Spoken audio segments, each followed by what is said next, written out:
Mae yna ryw deimlad y gallai hon fod yn noson anodd iawn i'r ymwelwyr. Y bel yn cael ei rhai, gan Elliot Evans, mewn at Will Evans. A wyddwch chi be, oedd Jordan Lamb ddim cweit mor effro falle a dyle fod i bod, neu falle mae'n nid cweit digon ymosodol oedd o. Ddyle fod i bod yn fwy penderfynol i gyrraedd gyntaf. Wel, oes mae eisiau bod, ond yn sydyn hefyd, mae Cestyn Davies o'i flaen o. Mewn ag yn sydyn Elliot Evans! Ac oedd y cyffyrddiad ola yn cael i'n rhoi mewn gan Joel Edwards.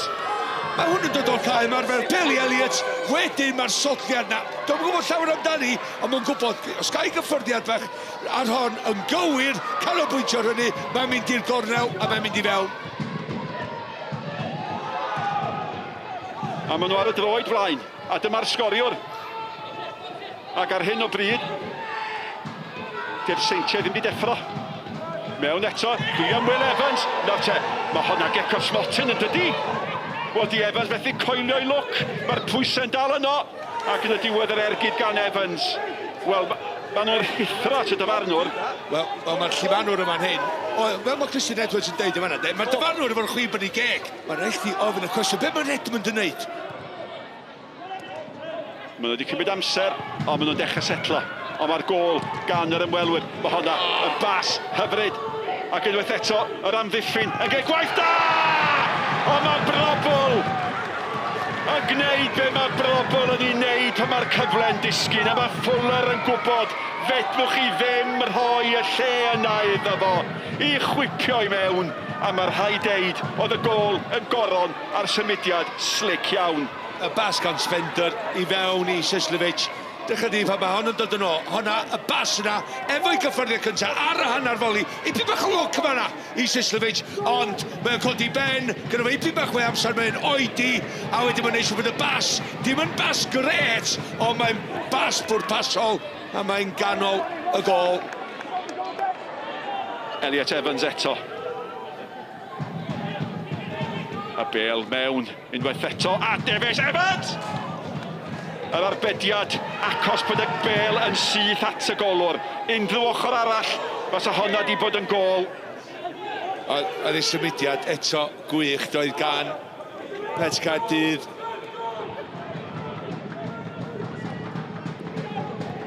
Oedd y cyffyrddiad gan Ebi! Harrington yn cael yr ergyd, ac oedd Fuller yn effro.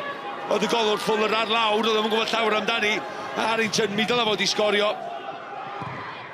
Ond arwydd o golwr da, nawr te fo honna'r hedeg yn syth i Will Evans, mae'n cadw i ben! Ac o fewn eiliadau, i'r Seintiau fygwth mynd ar y blaen. Mae Will Evans yn ei chwipio i gornel yr hwyd. Fedri ddim cymryd hon dan reolaeth, oherwydd gyda fo'n amser, neith Harrison allan at fo. Felly mae'n gadael i, mae'n cymryd i ar y sgil anodd, mae'n cymryd i ar y foli, ond mae'n neud siŵr fod o'n rhyw ergydio i fewn, mae'n seithi i fewn i'r ddaear i gadw i lawr, a mae'n gorffen yn gornel yr hwyd.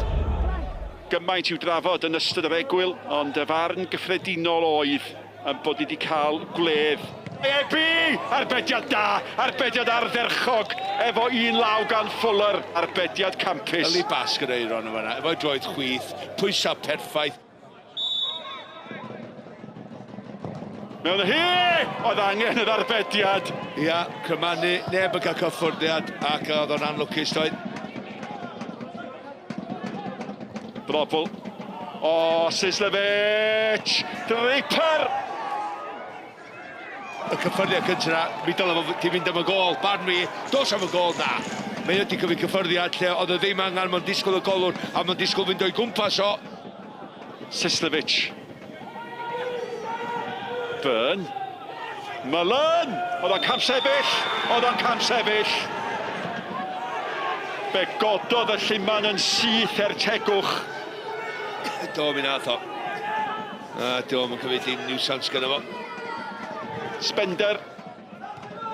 Byrn. Arferchog eto gan Edwards. Nawr te. Mae'n mynd ar wrth y cae am un. A mae rhaid i Byrn. A mae rhaid i Edwards. Gyd fod yn ofalus, mae'n goch. Mae'n goch. Mae'n goch. Oedd rhaid i fod yn doedd. Joel Edwards. Ac am ddiwedd siomedig i'w gêm fo. Ti'n gwybod be, mae Cester Davies yn gwybod union beth mae o'n neud yma na dydy, trio i frifo fo, ond dyla fo ddim neud hynny.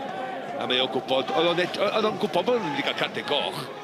What a result that one is then. Congratulations. Yeah, nothing surprised me with our group of players. We've got a fantastic record against TNS, and we always speak about with risk comes reward. I think we're probably the only team in the league that will go through at the back against TNS and go man for man, and we do it every time, and I think that's the 6th game now unbeaten against them.